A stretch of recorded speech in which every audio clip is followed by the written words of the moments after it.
সম্পর্কে কি বলবেন? দু টাইপের মানুষকে একটাও ছাড়াবে না। একটা হচ্ছে যারা আমার দেশে থাকবে, দেশ বিরোধী কথা বলবে, দেশকে তাদের কথাই দেশ দুর্বল মানে মানসিকতা দুর্বল হতে পারে, তাদের ছাড় নয়। আর একটা শ্রেণীর মানুষকে যারা দেশের মধ্যে থেকে দেশের মানুষের সাথে লড়াই করে দেশকে দুর্বল করার চেষ্টা করছে, তাদের বিরুদ্ধে লড়াই সংগ্রাম আমাদের জারি থাকবে। সেখানে মধ্যস্থতা করলো আমেরিকা, এই বিষয়ে আপনি কি বলবেন? দুর্ভাগ্য আমাদের যে আমাদের উপরে আক্রমণ হলো, আমাদের 25 জনকে শহীদ করলো, সেই সময় আমেরিকার কোনো উচ্চবাচ্য বা একটা শব্দ খরচ করলো না। আমরা যখন আমাদের সেনারা যখন বীরত্ব দেখিয়ে আমাদের সেনাবাহিনীর মধ্যে 2 জন মহিলা অফিসারের নেতৃত্বে যেভাবে পাকিস্তানে ঢুকে ওখানকার জঙ্গি কার্যকলাপ যারা করে, সেই যখন ঘাঁটি আমরা গুড়িয়ে দিয়ে আসলাম এবং পরবর্তী পদক্ষেপের জন্য পাকিস্তান সরকারকে এই বার্তা দেওয়ার জন্য তোমার ওখানে জঙ্গি চাষ বন্ধ করো, নাহলে কিন্তু আমরা এই লড়াই থেকে পিছু পাবো না। যখন আমরা প্রস্তুতি নিচ্ছি আরো বীরত্বর আক্রমণের দিকে জঙ্গিদের বিরুদ্ধে, তখন আমরা কি দেখলাম, আমেরিকা আমাদের বন্ধ করছে আর আমাদের 56 ইঞ্চি দুর্ভাগ্য সে কথা মেনে নিচ্ছে। একবারের জন্য বললো না যে সময় এসেছে জবাব দেওয়ার, সে 1971-এর মতো।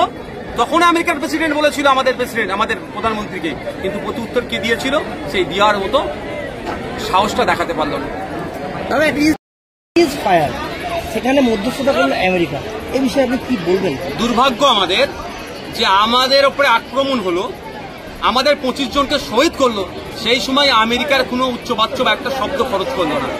আমরা যখন আমাদের সেনারা যখন বীরত্ব দেখিয়ে আমাদের সেনাবাহিনীর মধ্যে 2 জন মহিলা অফিসারের নেতৃত্বে যেভাবে পাকিস্তানে ঢুকে ওখানকার জঙ্গি কার্যকলাপ যারা করে, সেই যখন ঘাঁটি আমরা গুড়িয়ে দিয়ে আসলাম এবং পরবর্তী পদক্ষেপের জন্য পাকিস্তান সরকারকে এই বার্তা দেওয়ার জন্য তোমার ওখানে জঙ্গি চাষ বন্ধ করো, নাহলে কিন্তু আমরা এই লড়াই থেকে পিছু পাবো না। যখন আমরা প্রস্তুতি নিচ্ছি আরো বীরত্বর আক্রমণের দিকে জঙ্গিদের বিরুদ্ধে, তখন আমরা কি দেখলাম, আমেরিকা আমাদের বন্ধ করছে আর আমাদের 56 ইঞ্চি দুর্ভাগ্য সে কথা মেনে নিচ্ছে। একবারের জন্য বললো না যে সময় এসেছে জবাব দেওয়ার, সে 1971-এর মতো। তখন আমেরিকার প্রেসিডেন্ট বলেছিল আমাদের প্রধানমন্ত্রীকে, কিন্তু প্রতি উত্তর কে দিয়েছিল, সেই দেওয়ার মতো সাহসটা দেখাতে পারলো না।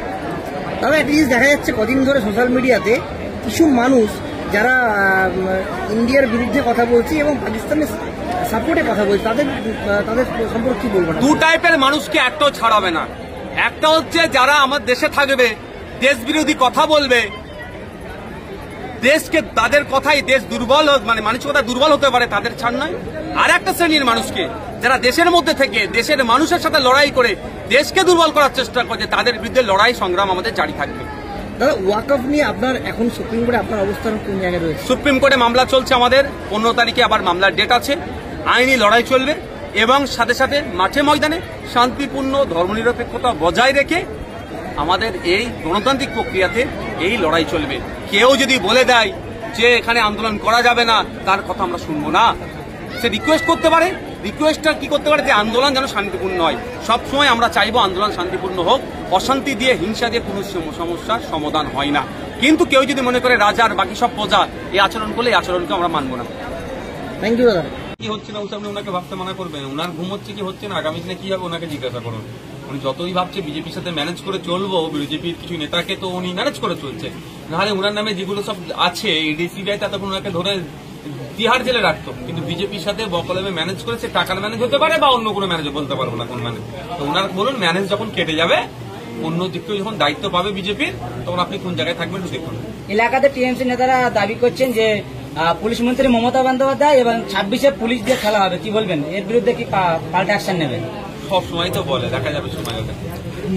মুসলিমদের অনুষ্ঠান হলে মুখ্যমন্ত্রী ঘোমটা দিয়ে হিজাব পরে চলে যান, কিন্তু দীঘাতে জগন্নাথ মন্দির উদ্বোধন হলো, সেখানে ববি হাকিম নেমন্তন্ন পেলেন না। তিনি কি মুসলিম বলে তাহলে নেমন্তন্ন পেলেন না? ববি হাকিম মহাশয়কে প্রায় 6 মাস আগে হিটকো চেয়ারম্যান থেকে ছুটে গেছিল, আপনারা জানেন কি?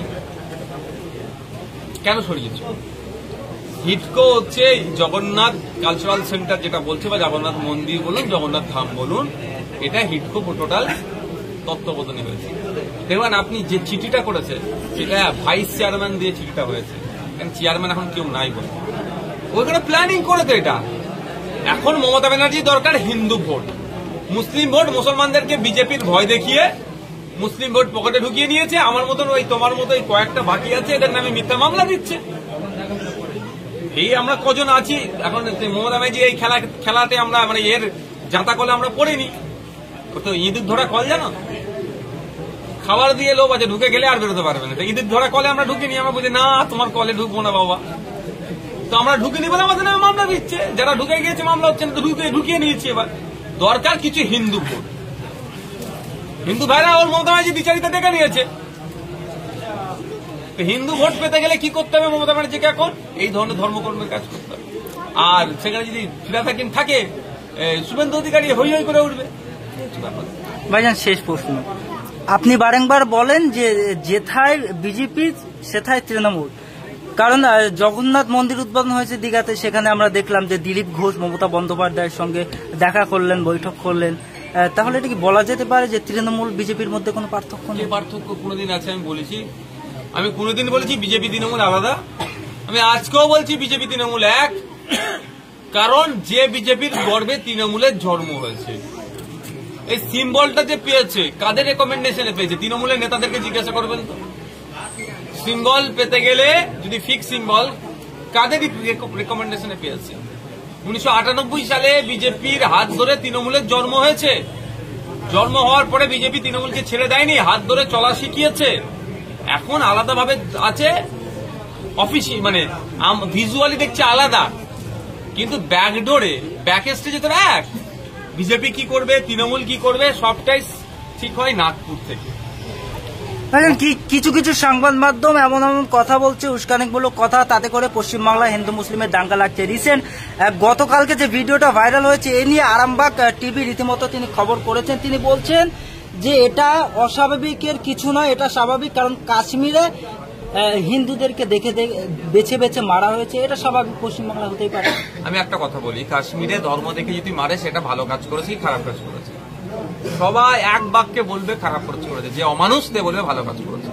ঠিক একই ভাবে এখানে ধর্মের নামে, বর্ণের নামে যে আক্রমণ হচ্ছে, যারা মানুষ তারা বলবে অন্যায় করছে, আর যারা অমানুষ তারা সাফাই গাইবে। আমার এক কথা উত্তর দিন, মুসলিমদের কোনো ধর্ম অনুষ্ঠান করতে গেলে পুলিশের পারমিশন নিতে হয়। সেখানে আপনার বড় ভাইজানের একটা প্রোগ্রাম ছিল জীবনতলা ঈশ্বরীপুরে, সেখানে পুলিশের পারমিশন লওয়ার পরে পুলিশের সামনে গুন্ডা বাহিনী বোম বন্দুক নিয়ে ঘুরে বেড়াচ্ছে, কিন্তু পুলিশ কিছু বলছে না। সেখানে জল ছড়াতে দিতে জবাব দিতে হবে, এই পুলিশকে জবাব দিতে হবে। ধর্মীয় অনুষ্ঠান করতে গেলে আজকাল ধর্মচরণের যে পূর্ণ স্বাধীনতা সংবিধানে দেওয়া আছে, আর্টিকেল 26 সম্ভবত আছে, সেটাতে এরা ভায়োলেট করছে। এই পুলিশকে জবাব আগামী দিনে দিতে হবে। আগামী দিনে পুলিশের কাছ থেকে জবাব নেব। এসপি স্যার যিনি আছেন, অ্যাডিশনাল এসপি যে আছেন, ওসি স্যার যারা আছেন, ওদেরকে জবাব দিতে হবে।